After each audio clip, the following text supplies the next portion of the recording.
বরিশালের কথা তো তারা তো লঞ্চে আইতে যাইতে কেডায় কার লগে ঘুমাই রইছে খবরও নাই। দেখা গেছে যে এই রাইতের বেলা লঞ্চের ডেকের ভিতরে যার জন্য ঘুমাইতেছে, কার মাথা কার ফাও কি একটা কারবার যাইতে আছে। এই হিসাবে চাঁদপুরের তারাও কিছু অংশ পাইছেন আপনারা, হ্যাঁ, যারা ওই লঞ্চে যাতায়াত করে আর কি। এই লঞ্চে যাতায়াতের কারণে পর্দাপুশিদার সাংঘাতিক ব্যাঘাত ঘটে আমার দৃষ্টিতে। কারণ ডেকের ভিতরে যখন পুরুষ মহিলা সারা রাত তো আর জেগে থাকা যায় না, এই কারবারটা হয়ে যায় যে এই খলত মলত হয়ে যায়, পুরুষ মহিলা ভেদাভেদা দেখা যায় না। কিন্তু এই চাঁদপুরের মানুষ, নোয়াখালী লক্ষ্মীপুরের মানুষ আলেম প্রিয়, এবং এখানে আলেমও বেশি, ইসলাম প্রিয়। তা আমরা কেমনে সুখ পাবো কন, আমরা শান্তি পাবো কেমনে কন? আল্লাহ বইলা এখনো আমাদেরকে বাঁচাই রাখছে, ঠিক কিনা কন? আমার দেশের মন্ত্রী এমপি এই জানাজার নামাজ আর ঈদের নামাজ, এই দুইটার মাঝেও পার্থক্য করতে শিখে নাই, ঠিক কিনা কন? দেখবেন যে 5 ওয়াক্ত নামাজ পড়লে পড়বে, না পড়লে নাই। জানাজার ভিতরে দেখবেন নেতা আইসা হাজির। এটা হইলো একটা ভোটের মাধ্যম। মনে করে যে জানাজায় গেলে তাইলে তার আত্মীয় স্বজন তখন মনটা দুর্বল আছে, তো পরে কইতে পারবো আমি তো আপনার ফুতের জানাজা তো গেছি, তোমার বাপের জানাজা তো আমি গেছি, তো আমি এখন নির্বাচন করতে আসি, তোমরা একটা দায়িত্ব আছে না। এই বুদ্ধি কইরা হেরা দেখবেন 5 ওয়াক্ত নামাজের খবর নাই, জানাজার ভিতরে সবার চাইতে আগে এসে হাজির। এবার আপনারা চাঁদপুর দক্ষিণ, এই চাঁদপুরের মানুষ অধিকাংশ হইল পরহেজগার মানুষ। আমাদের এলাকায় বাড়ির সামনে এমনভাবে বাউন্ডারি করা নাই, কিন্তু আমি নানার বাড়িতে যখন আসতাম তখন দেখতাম যে একেবারে সুপারি গাছের বাইল দিয়ে হইল, নারিকেল গাছের ডালা দিয়ে হইল, আপনার কোনো মতে পুরান টিন দিয়ে হইল, তার একটা বাউন্ডারি দেয় যেন মহিলাদেরকে দেখা না যায়। কিন্তু আপনার পর্দার ব্যবস্থা আছে বাংলাদেশে এই দক্ষিণ অঞ্চলে, কিন্তু ওইদিকে চাঁদপুর, নোয়াখালী, লক্ষ্মীপুর এলাকাগুলোতে, কুমিল্লা, ব্রাহ্মণবাড়িয়া, বরিশাল এগুলোর চাইতে তো বেশি, এই অন্তত এই এলাকায় পর্দার ব্যবস্থা ভালো। বরিশালের কথা তো তারা তো লঞ্চে আইতে যাইতে কেডায় কার লগে ঘুমাই রইছে খবরও নাই। দেখা গেছে যে এই রাইতের বেলা লঞ্চের ডেকের ভিতরে যার জন্য ঘুমাইতেছে, কার মাথা কার ফাও কি একটা কারবার যাইতে আছে। এই হিসাবে চাঁদপুরের তারাও কিছু অংশ পাইছেন আপনারা, হ্যাঁ, যারা ওই লঞ্চে যাতায়াত করে আর কি। এই লঞ্চে যাতায়াতের কারণে পর্দাপুশিদার সাংঘাতিক ব্যাঘাত ঘটে আমার দৃষ্টিতে। কারণ ডেকের ভিতরে যখন পুরুষ মহিলা সারা রাত তো আর জেগে থাকা যায় না, এই কারবারটা হয়ে যায় যে এই খলত মলত হয়ে যায়, পুরুষ মহিলা ভেদাভেদা দেখা যায় না। কিন্তু এই চাঁদপুরের মানুষ, নোয়াখালী লক্ষ্মীপুরের মানুষ আলেম প্রিয়, এবং এখানে আলেমও বেশি, ইসলাম প্রিয়। কিন্তু আপনি আফসুস খেয়াল করে দেখবেন, ঈদের নামাজ কারে কয়, জানাজার নামাজ কারে কয় বুঝে না।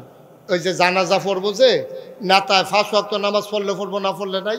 এলাকাত মানুষ মারা গেছে, এলাকার এজেন্ট ফোন দিছে, স্থানীয় যে নেতা ফোন দিয়ে কয় ওই যে অমুকে তো মারা গেছে, যে বুটের বাক্স লইয়ে দৌড় দিছিল আপনার লেগিয়া, এতে তো মারা গেছে। কোথায় না কি কহ, কত তো যাওয়া না লাগে, যেহেতু তো বাক্স লইয়ে দৌড় দিছে, তা তো সাংঘাতিক মান্যত করছে, যে ফইটা ফাও ভাঙছিল হেতে নি কহ হাতে। এখন এইবার রওনা দিছে ঢাকার থেকে আসতে গিয়া তারা হুড়ার লাগিয়া ওই যে আপনার দাউদকান্দির দিক দিয়া নতুন যে একটা রাস্তা হয়েছে ওইটা দিয়া রওনা দিছে। আইসা সিরাজসর, হ্যাঁ, ওই দিক দিয়ে আসার সময় সে জ্যামে পড়ে গেছে। এখন জানাজা হইল বাদ জুহর, সে এখনো মতলব আইসা পৌঁছতে পারে নাই। এদিক দিয়ে জুহরের নামাজ হয়ে গেছে, কর্মীর এদিক দিয়ে দমকাইতে আছে, তাড়াতাড়ি এখন হ্যাঁ তাড়াতাড়ি করে রওনা দিয়ে আইসা যখন বাবুরহাট আসছে তখন কয় যে জানাজা কিন্তু দিয়ালাইতে আসি, কয় বাবুরহাট আইসা পড়ছি সামান্য একটু। এই কর্মীরা গিয়া সেটা হুন্ডা লইয়া দাঁড়াই রয়েছে, আন্যা বেড়ারে দাঁড় করাই দিছে। এবার আপনাদের বিবেকের কাছে আমার প্রশ্ন, যেই লোকটা উড়ালের উপরে আইতে আছে, হে মাঝে গাড়িটা দাঁড় করাইয়া 10 মিনিটের লেগে জুহরের নামাজ পড়ছে? কথা কন, যেটা বুঝে তোর এটাই কন, পড়ছে? তার কি অজু আছে?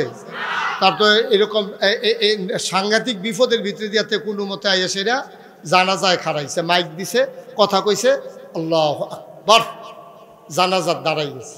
আর জানাজার ভিতরে আল্লাহু আকবার আছে কয়বার? কথা কানা দেখি কয়বার? তো 4 বারের ভিতরে প্রথমবার হাত নাভির নিচে বাঁধা, এরপরে বাকি 3 বার হাত আর উঠানো নাই, এটা হলো জানাজা। তো এই লোক মনে করছে জানাজার ভিতরে যেহেতু রুকু নাই, সেজদা নাই, আর এটা যেহেতু আল্লাহু আকবার ইমাম সাহেব বারবার কয়, হ্যাঁ যতবার আল্লাহ আকবর কইছে অতবার আতালগি দিছে। এখন আতালগি দিছে পরে লগে দিয়ে এক মুরব্বী ছিল, সেই লোকের আগে মুহ কিছু কথা আটকাইতো, এখন দাঁত ফোড়ার কারণে আর কথা আটকায় না। যে যেটা উচিত কথা এটা হ্যাঁ কইয়েই নাই, সে সাফা দিয়েও রাখতে পারে না, মুখ এখন ডিল হয়ে গেছে গা। হ্যাঁ হ্যাঁ কইতেছে, ও আপনি কি জীবনে জানাজার নামাজ পড়ছেন না? কয় কি হয়েছে? আপনি বারবার আপনি আতালগি দিতে আসেন, কি শুরু করছেন আপনি? দেন না নমুনা কি করে সবাই কেমন করতেছে। তো হ্যাঁ খুব লজ্জা পাইছে, মনে মনে কয়ার লেগে তো আইতাম চাই না। তারপরে সপ্তাহখানেক পরে হইল ঈদ। সপ্তাহখানেক পরে কি ঈদের নামাজের ভিতরে বেশতি তাকবীর আছে 6টা। কয়টা? এটার ভিতরে কি আল্লাহু আকবার কইলে দইরা রাখুন নালগি দেওয়া? যতই ইমাম সাহেব আল্লাহু আকবার করতে আরো সিফা দিয়া ধরে। জানাজা শেষ হয়েছে পরে কপাল খারাপ তো ওই বুড়া বেড়া লগে দিয়া পড়ছে আবার।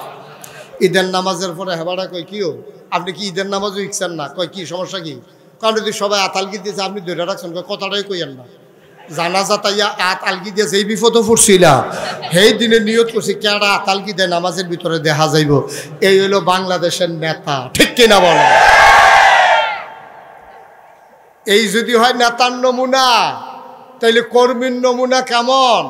আবার আর হিসাব মিলানো লাগে না, এমনিই জবাব পাওয়া যায়। মুসলমান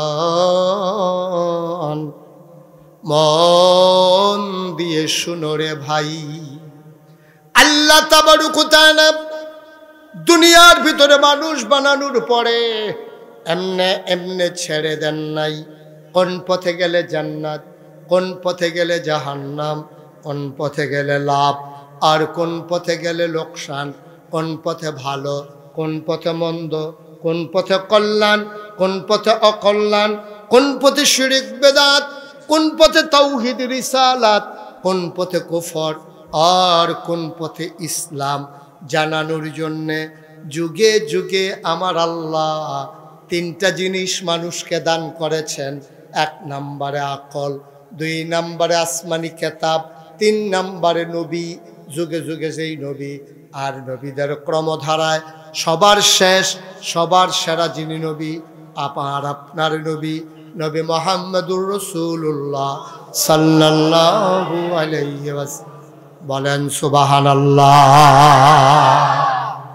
বন্ধুরা আমার, ভাইরা আমার, আমার আল্লাহ রাব্বুল আলামিন এই নবী এবং রাসূল পাঠাইলেন।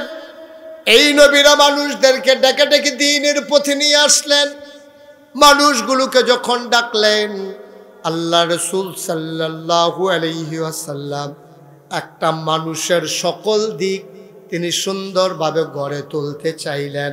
খুব খেয়াল করে মনোযোগের সাথে শোনেন। একটা মানুষের কয়েকটা দিক। 1 নম্বরে ব্যক্তি জীবন, 2 নম্বরে পারিবারিক জীবন, 3 নম্বরে সামাজিক জীবন, 4 নম্বরে অর্থনৈতিক জীবন, 5 নম্বরে রাজনৈতিক জীবন, 6 নম্বরে ইন্টারন্যাশনাল রিলেশন।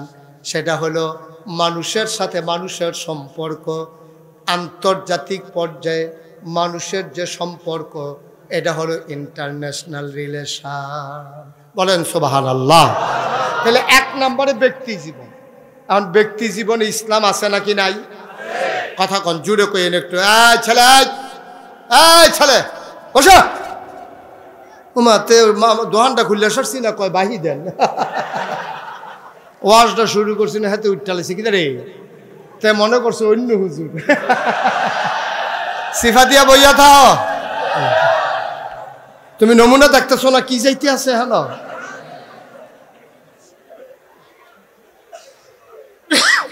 মারহাবা কন, জোরে কন মারহাবা।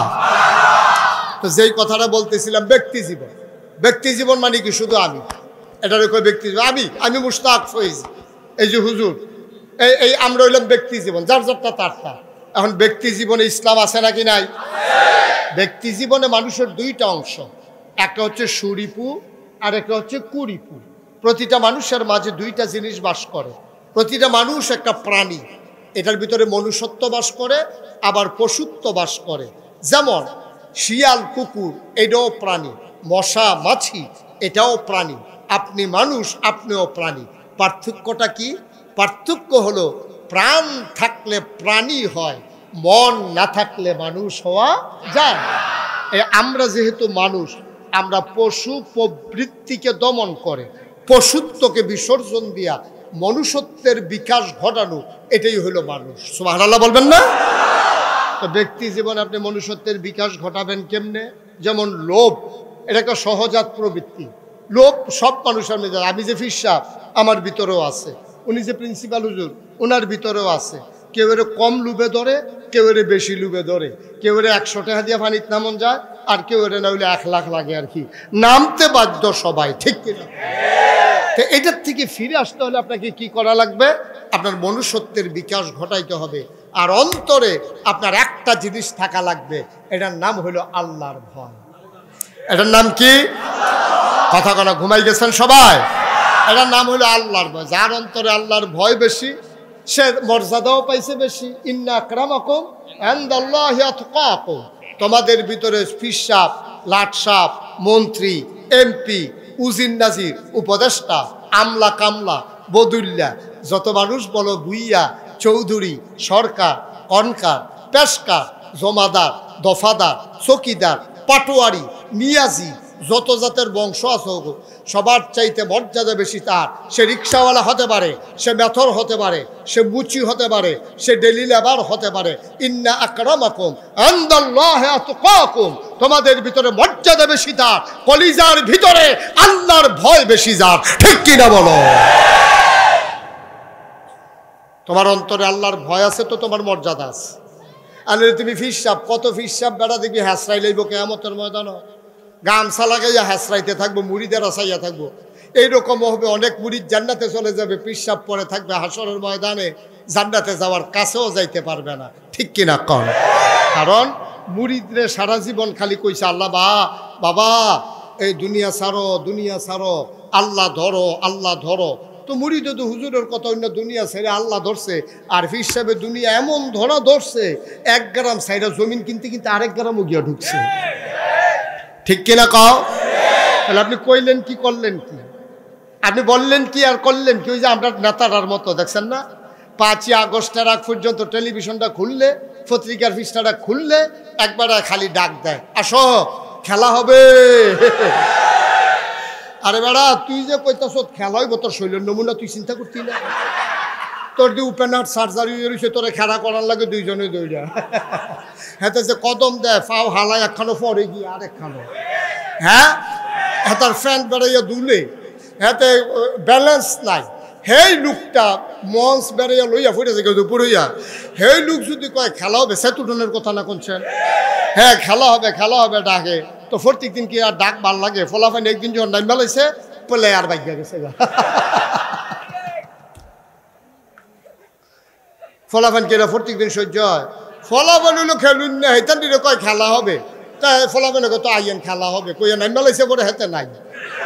এখন এক সাইডটা গোল উঠে আছে, হাতে রং সাইডে আছে, কই থেকে রং সাই কি ভাল লাগে, ভালো যায় নাউজুবিল্লাহ বলবেন না? আমরা কইলো কি বললো কি? এখন আমরাও তো এই নমুনা। আমরা দেশের অনেক পীর সাহেব আছে, দেখবেন অনেক সুন্দর সুন্দর নেতা আছে, কথা কয় এত সুন্দর ফেরেস্তার মতো, কিন্তু কাজ করে শয়তানের চাইতে আরো খারাপ, ঠিক কিনা কম? ডাক দিয়া কয় মদিনার সনদ অনুযায়ী দেশ চলবে। তুমি এদিক দিয়ে মুখে কও মদিনার সনদ অনুযায়ী দেশ চলবে, ওই দিক দিয়ে তুমি আলেম ওলামা দিয়ে জেলখানা ভরে ফেলছো, ঠিক কিনা কম? তো মদিনার সনদ তুমি বাস্তবায়ন করবা কারি দিয়া?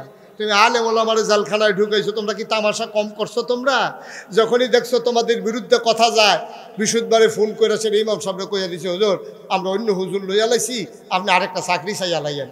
হেই বেড়া মনে করছে 30 তারিখ বেতন পাইলে বউয়ের একটা কাপড় কিনা দিব, নিজে একটা লুঙ্গি কিনবো, সুইটার সেটার হাফ প্যান্ট কিনবো, ফরক কিনবো, হ্যাঁ দুটো আটা কিনবো। আর এই টাইমে ফোন গেছে যে হুজুরের চাকরি নাই, মাসের হইল 29 তারিখ, 30 তারিখ বেতন পাওয়ানোর কথা। হুজুরে যে একটা আহা কইয়া চিল্লান দিছে, এই আটা কি তুমি সহ্য করতে পারছো না? ঠিক কিনা কও? আল্লাহর নবী কয়, যার উপরে জুলুম করা হয় তারে কয় মাজলুম, যে জুলুম করে তারে কয় জালেম। আল্লাহর নবী কয় লা হিজাবা বাইনাহু ওয়া বাইনাল্লাহ, আল্লাহর মাঝে মাজলুমের মাঝে কোনো পর্দা নাই।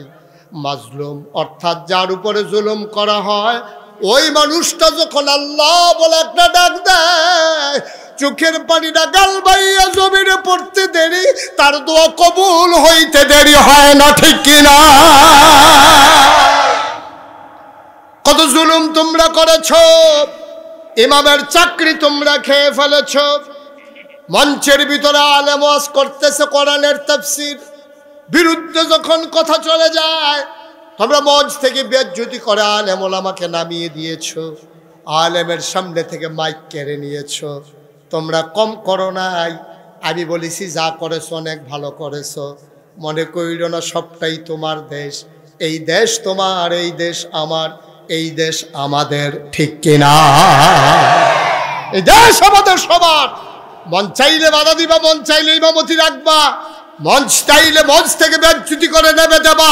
মনে রাখবো যেদিন গেছে একেবারেই গেছে, আর যদি বাধা আসে, বাধা আসবে তো লড়াই হবে সমানে সমান, ঠিক কি না?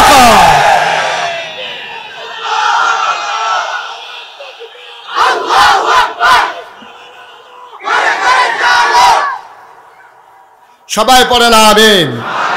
মনে হয় যেন তারার বাহার বাড়ি আমরা মামুর বাড়ি বেড়াইতাম আইছি। আচ্ছা আজ তো মিলে, আমি তো মামুর বাড়ি বেড়াইতামই আইছি। হ্যাঁ আজটা মিলে আর কি, সব সময় না। মনে যেন তারার বাহার বাড়ি আর আমরা মামুর বাড়ি, তারা যা মন চায় তা করবে, আর আমরা এই দেশ সবাই আইছি না। এই আলেম ওলামাগুলা এই দেশে জন্ম হয় নাই। তোমরা যা করেছো, এই জেলখানার গুলোর ভিতরে থাকার কথা ছিল চোর, গুন্ডা, বদমাইশ, আর এই জেলখানার ভিতরে জায়গা করে দিয়েছো তোমরা আলেম ওলামাকে, ঠিক কিনা খাও? তামাশার একটা শেষ আছে বাবা, সব সময় তামাশা চলে না। আল্লাহ ধরে ধরে ধরে না, ধরলে আল্লাহ। মুসলমান, তাইলে ব্যক্তি জীবনে তুমি একজন সৎ মানুষ হবা। এই জন্য সৎ মানুষ লাগবে সকল জায়গায়। তোমার ঘরে যেমন সৎ মানুষ দরকার, সমাজে সৎ মানুষ দরকার, মেম্বারিতে ওয়ার্ডে সৎ মানুষ দরকার, আর ইউনিয়নে সৎ মানুষ দরকার। এমপি হবে সৎ মানুষ, দেশের রাষ্ট্রনায়ক হবে সৎ মানুষ, ঠিক কিনা? যেগুলো আমার জন্য দরকার এবং আপনাদের জন্য দরকার, আল্লাহ যেন কবুল করে। সবাই পড়েন আমিন। বন্ধুগণ, আল্লাহ তাবারক ওয়া তাআলা এই দুনিয়ার ভিতরে মানুষ বানানোর পরে মানুষকে একটা জীবন বিধান, সংবিধান দিয়েছেন। ইতিমধ্যে আমাদের জেলামীর তিনি অত্যন্ত সুন্দর করে বলেছেন যে মানুষ চলবে কি, কোন পথে, খাবে কি, করবে কি, যাবে কোথায়, সব কিছু যিনি জানেন তিনি কে? যেহেতু আল্লাহ মানুষকে তৈরি করেছেন, আল্লাহ জানেন মানুষ কোন পথে গেলে জান্নাত, কোন পথে গেলে জাহান্নাম, কোন পথে গেলে লাভ আর কোন পথে গেলে লোকসান, কোন পথে ভালো, কোন পথে মন্দ, কোন পথে কল্যাণ, কোন পথে অকল্যাণ, কোন পথে শিরক বিদআত, কোন পথে তাওহীদ রিসালাত, কোন পথে কুফর আর কোন পথে ইসলাম জানানোর জন্য আল্লাহ তাবারক ওয়া তাআলা মানুষকে অনেকগুলো মাধ্যম দিয়েছেন। এর ভিতরে অন্যতম মাধ্যম হলো মানুষের আকল, বোঝ, বিবেচনা, ভালো মন্দ বোঝার ক্ষমতা, যেটাকে শরীয়তের ভাষায় বলা হয় ফিতরাত। মানে জন্মগতভাবেই তার একটা জ্ঞানের আধার আল্লাহ তার বিবেককে দান করেছেন।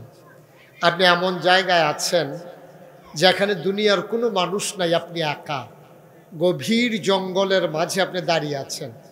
এখন ক্যাবলা কোনটা আপনি জানেন না, তখন আপনার বিবেক যেই দিকে সায় দেয় সেই দিকেই আপনাকে ক্যাবলামুখী হয়ে নামাজ পড়া লাগবে। আপনি মনে করবেন ওইটাই আপনার ক্যাবলা। এটা ভুল হোক আর শুদ্ধ হোক, যেহেতু জিজ্ঞেস করার কেউ নাই, তা আপনি যাবেন কই? আপনি আন্দাজ করে আপনার বিবেক যেখানে সায় দেয় ওটাকেই ক্যাবলা বানিয়ে, অর্থাৎ ওই মুখী হয়ে আপনি আপনার ইবাদত বন্দেগী করবেন। বন্ধুগণ, এই মানুষগুলো যেন জান্নাতে যেতে পারে, এজন্য আল্লাহ তাবারক ওয়া তাআলা মহামূল্যবান যে কিতাব দিয়েছেন তার নাম হচ্ছে কোরআনুল কারীম। এই কোরআনুল কারীম দিয়েছেন আল্লাহ মানুষের জীবন বিধান, সংবিধান হিসাবে। এই কোরআনের ভিতরে 114টা সূরা আছে। এই কোরআনের ভিতরে 6666 আয়াত আছে। এই কোরআনের ভিতরে 500 আয়াত আছে আলাদা করে, এগুলাকে বলা হয় আহকামুল কোরআন। অর্থাৎ করো, কইরো না, খাও, খাইও না, যাও, যাইও না, ধরো, ধইরো না, এইরকম হুকুম আছে 500। কয়শো? আপনি বলবেন না কয়শো? উনি একবারে টাসকি লেগে গেছে কেন? সবাই মিলে আমরা কথা বলবো, মঞ্চে যারা আছেন তারাও কথা কইেন ইনশাআল্লাহ। কারণ আমি অনেক জায়গাত মাহফিলে যখন দেখছি যে মঞ্চের তারা কথা কয় না, তো নিচের থেকে কইনে উঠাইয়া না কইনারে নামাইয়া দিই। এখন দেখবেন সবাই কইব, এখন এখন এই নামনের ডরে কোয়ার সম্ভাবনা আছে। সবাই কন আমিন। এই যে কইলাম না, এখন দেখবেন কইব, কি আওয়াজটা হইতে আছে, বলেন মারহাবা। এটাকে বন্ধ করেন। আপনি চালাইতে হলে যেভাবে আছে এইভাবে, ডিস্টার্ব করা যাবে না। এটাকে ধরতে গেলে বন্ধ করে দিতে হবে। পড়েন আলহামদুলিল্লাহ। তাইলে কয়শো আয়াত আছে হুকুমের আয়াত? আল্লাহ যখন বললেন কুলু লা ইলাহা ইল্লাল্লাহ, তোমরা পড়ো লা ইলাহা ইল্লাল্লাহ। আমরা সবাই পড়েন লা ইলাহা ইল্লাল্লাহ মুহাম্মাদুর রাসূলুল্লাহ। এটা পড়ার পরে এখন আমাদের কি দায়িত্ব, কাজটা কি আমাদের? নবীর নাম শুনলে আমরা কি পড়ব? দুই একবার না 12 বার, দুই একদিন না প্রতিদিন, দুই এক সপ্তাহ না প্রতি সপ্তাহ, দুই এক মাস না 12 মাস, দুই এক বছর না সারা জীবন আমরা পড়ব সাল্লাল্লাহু আলাইহি ওয়াসাল্লাম। মুসলমান মন দিয়ে শুনো, যখন আমরা কলমা পড়ে ঈমান আনলাম, আপনারে যদি কেউ জিজ্ঞেস করে আপনি কি ঈমানদার, আপনি বলতে পারবেন না যে ইনশাআল্লাহ ঈমানদার। আপনাকে বলতে হবে অবশ্যই ঈমানদার। বলেন সুবহানাল্লাহ। ঈমানদারের ব্যাপারে কোনো আপোষ নেই, আমরা সবাই ঈমানদার। আমল ভেরি করে, আমল কারো কম হয়, কারো বেশি হয়। কেউ 5 ওয়াক্ত পড়ে, কেউ 4 ওয়াক্ত পড়ে, কেউ পড়ে না, কেউ ঈদের নামাজ পড়ে, কেউ জুমার নামাজ পড়ে, এরকম ভাগ ভাগ আছে। আফসোস কি জানেন, এই দেশটার ভিতরে শতকরা 92 জন লোক মুসলমান। তো যেই দেশে শতকরা 92 জন লোক মুসলমান, এই দেশের মেম্বার, এই দেশের চেয়ারম্যান, এই দেশের উপজেলা চেয়ারম্যান, এই দেশের এমপি, এই দেশের মন্ত্রী, এই দেশের প্রধানমন্ত্রী, এই দেশের রাষ্ট্রপতি হওয়ার কথা ছিল। অন্তত আলেম না হোক, কিন্তু দ্বীনের ইলম আছে এমন লোক হওয়ার দরকার ছিল, ঠিক কিনা কন? কারণ আপনি শতকরা 92 জন লোককে চালাবেন, আপনি নিজেই যদি দিন না বুঝেন, ইসলাম না বুঝেন, ইসলাম না মানেন, তা আপনি এই গোটা মানবতা, এই পুরা এত বড় এই কি বলে জনশক্তি, 18 কোটি মানুষ, এই মানুষগুলোকে আপনি চালাবেন কেমনে? শতকরা 8 জন মানুষ হিন্দু, বৌদ্ধ, খ্রিস্টান, জৈন, পার্সি, নিগোষ্ঠী সব মিলিয়ে হইল শতকরা 8 জন। মানে 100 জনের ভিতরে 8 জন হইল কাফের, আর বাকি 92 জন লোক হইল মুসলমান। এখন মুসলমানের এমপি, মুসলমানের মন্ত্রী, মুসলমানের রাষ্ট্রপতি হওয়া দরকার ছিল দ্বীনের ব্যাপারে অভিজ্ঞ। এই ধারাটা ছিল আগে, কিন্তু বর্তমান জমানায় এসে দেখা গেছে যে যত বড় বাটফার হে হইল তত বড় নেতা, যে মিছা কথা কইতে পারবো বেশি হে হইল সবচেয়ে বড় নেতা। না শুধু ঠিক না তো, আপনারা তো আবার চা স্টলে বইয়ে বইয়ে প্রশংসাও করে, আমজার যে এমপি বেড়া একটা কয় কিতা করছে, বেড়া কয় আনতেও পারে খাইতেও পারে, মনে হয় যেন তার বাহির দিনের আর কি। হ্যাঁ ঠিক কিনা কও? মুসলমানের নেতা হওয়ার কথা ছিল পরহেজগার, আল্লাহওয়ালা, আর সেই জায়গা হয়ে গেছে সিটার আর বাটফা। মানুষের বড় অভাব, কারণ তোমার অন্তরে আল্লাহর ভয় নাই। আল্লাহর ভয় যার অন্তরে নাই, সে যা ইচ্ছা তাই করতে পারে, যা ইচ্ছা সে তাই করতে পারে, তার তো আল্লাহর ভয় নাই। কারণ আল্লাহ তাবারক ওয়া তাআলা কোরআনুল কারীমে 21 পারায় আর সর্বশেষ সূরা সূরা আহজাব, যেটার ভিতরে 9টা রুকু 73টা আয়াত, ওই সূরার শুরুতে আল্লাহ বলেছেন ইয়া আইয়ুহান নবী হে নবী ইত্তাকিল্লাহ, আপনি ভয় পাবেন শুধু আল্লাহকে। ওয়ালা তুতিল কাফিরিন ওয়াল মুনাফিকিন, কাফের মুনাফিক যারা আপনি তাদের অনুকরণ করবেন না। বাংলাদেশের শত শয়তানি আছে, সবগুলা কাফের মুনাফিকরা আবিষ্কার করেছে। এই যে আমাদের দেশে অর্থনৈতিক অবস্থায় সুদ, এটা কি মুসলমানের আবিষ্কার না কাফেরের আবিষ্কার? মুসলমানের আবিষ্কার হলো যাকাত। মুসলমানের আবিষ্কার কি? যাকাত। আল্লাহ দিয়েছেন যাকাত, সাদকা, এগুলা সাধারণ দান, এগুলো হচ্ছে মুসলমানদের আবিষ্কার, অর্থাৎ আল্লাহর দেওয়া বিধান। আর এইগুলারে ডিঙ্গাইয়া আবিষ্কার করা হলো কি? এই আপনার সুদ। সুদ এমন এক গুনাহ, আল্লাহ রাসূল সাল্লাল্লাহু আলাইহি ওয়াসাল্লাম বলেছেন সুদের 70টা গুনাহ। সর্বনিম্ন গুনাহটা হলো নিজের জন্ম দেওয়া, পেটে ধরা মায়ের সাথে জিনা করা।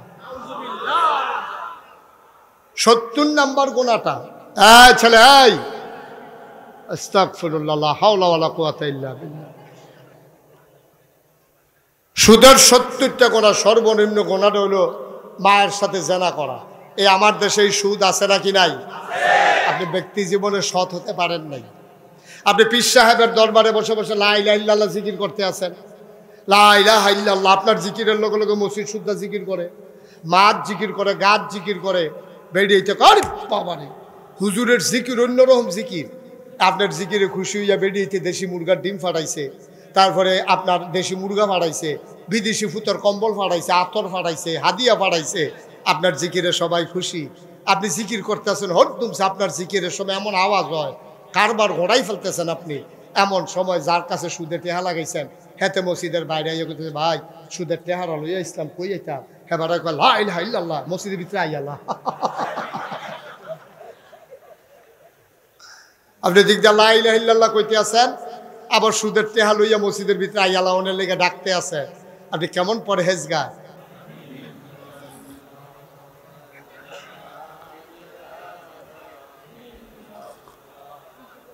লা ইলাহা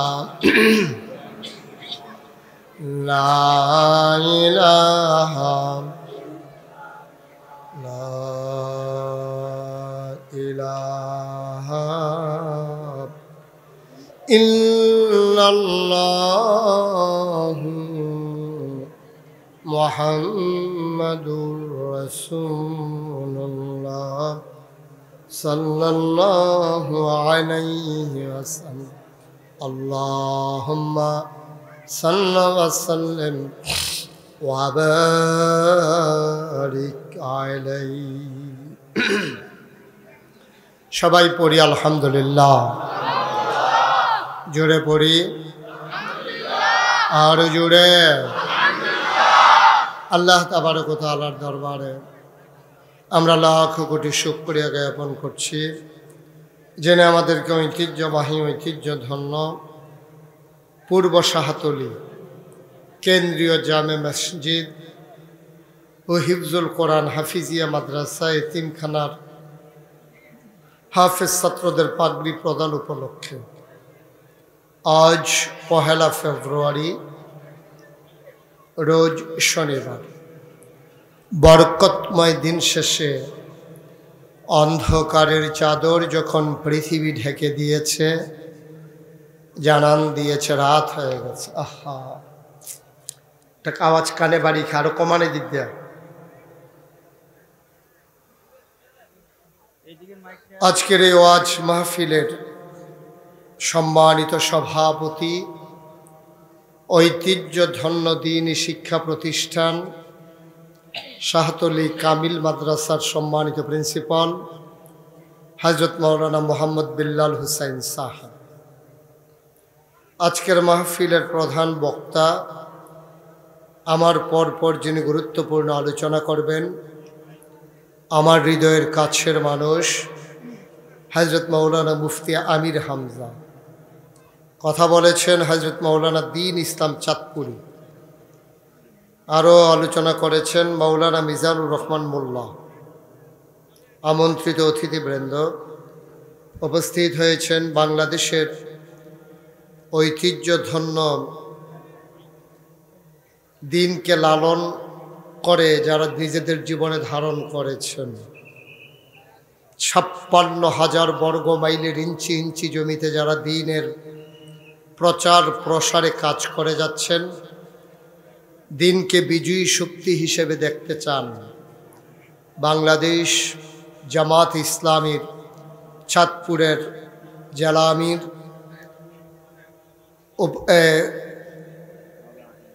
বিল্লাল হুসেন, মাওলানা বিল্লাল হুসেন সাহেব এবং পৌরসভার আমির এবং অন্যান্য পর্যায়ের নেতৃবৃন্দ, উপস্থিত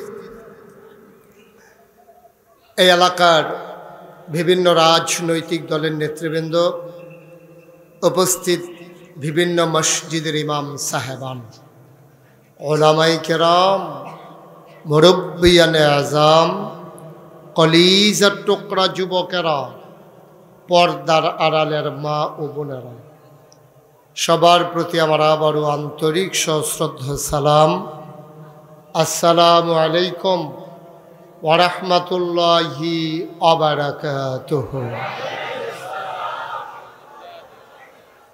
চাঁদপুরে তুলনামূলক আমার মাহফিলে আসা হয়েছে কম। মানুষ দুইটা জায়গায় বেশি আপন, একটা হচ্ছে নিজের বাড়ি আর একটা হচ্ছে মামার বাড়ি। নিজের বাড়িতে যত মাহফিল করেছি মামার বাড়িতে আর একটাও করি নাই। এই শাহাতুলি পাইক দিতে আমার নানার বাড়ি। আপনারা কেউ আমার নানা হবেন? নানা নাই, মামুর সংখ্যাই বেশি হয়। মামা নাইলে মামাতো ভাই, নাইলে মামাতো ভাইয়ের ঘরের ভাতিজা, এইরকমই হবে। হুজুর যেই মাদ্রাসার প্রিন্সিপাল, এই মাদ্রাসা থেকে আমার আব্বা লেখাপড়া করেছেন এই শাহাতলিতে। তো সেই সুবাদে আপনারা আমার আত্মীয়। এই আত্মীয়তার কারণে এখানে কথা বলার পরও আমি কিচ্ছু কইতে আসি না হলো, কারণ যেহেতু আত্মীয় এই জন্য কিছু বলতেছি না। কিন্তু এখনো এই যে একবারে চুপ।